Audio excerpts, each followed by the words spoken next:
நம்ம லைஃப்பில் ஒருத்தங்க ரொம்ப ஆழமான நம்மளை விட்டு பிரியவே முடியாது, இவங்க பிரிஞ்சால் நம்மளால் இருக்கவே முடியாது அப்படிங்கிற மாதிரி ஒரு இடத்த கண்டிப்பாக பிடிச்சிருப்பாங்க. உண்மை தானே? என் லைஃப்பில் அப்படி ஒருத்தங்க இருக்காங்க. யாருன்னு தெரியுமா? என் முருகன் தான். நான் யாருமே இல்லாமல் தவிச்சப்போ, யாராவது எனக்காக இருக்க மாட்டாங்களான்னு ஏங்கினப்போ என் கையை பிடிச்சிக்கிட்டாரு. இன்னைக்கு வரைக்கும் நான் எவ்வளோ சோதனை அடைஞ்சாலும், எவ்வளோ பிரச்சனையில் வாடினாலும் என் கண்ணு முன்னாடி வந்து நிற்பார். நான் இருக்கேன், இதெல்லாம் ஒன்றுமே இல்லை, நீ கடந்து போகிறது ரொம்ப ஈஸி, அப்பா பார்த்துக்குவேன்னு அவ்வளோ நம்பிக்கை.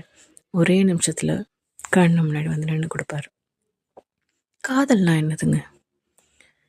நான் இருக்கேன், நான் இருக்கும்போது உனக்கு என்ன, என்னை தாண்டி உனக்கு ஒருத்தங்க வேணுமா அப்படிங்கிற எல்லா கேள்விக்கும் பதில் கொடுக்குற ஒரு நபர். அப்படி ஒரு நபராக என் லைஃப்பில் இவர் கிடைச்சார்.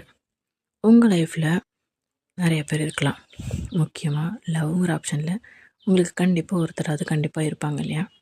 அவங்கக்கிட்ட ஒரே ஒரு விஷயத்த மட்டும் புரிய வைக்க முயற்சி பண்ணுங்கள். அவங்க உங்கள் எந்த அளவுக்கு உங்களை லவ் பண்ணுறாங்களோ அதே அளவுக்கு, ஏன் அதை விட அதிகமாக நானும் உன்னை லவ் பண்ணுறேன் அப்படிங்கிற விஷயத்த புரிய வைக்க வேண்டியது உங்கள் கடமை தான். இன்றைக்கி என் முருகன் எனக்கு புரிய வச்ச மாதிரி, நான் என் முருகருக்கு புரிய வச்ச மாதிரி நீங்களும் உங்கள் பார்ட்னருக்கு புரிய வைங்க. இந்த காதலர் தினத்தை உங்களுக்கு பிடிச்சவங்களோட சந்தோஷமாக கொண்டாடுங்க. ஹாப்பி வேலண்டைன்ஸ் டே.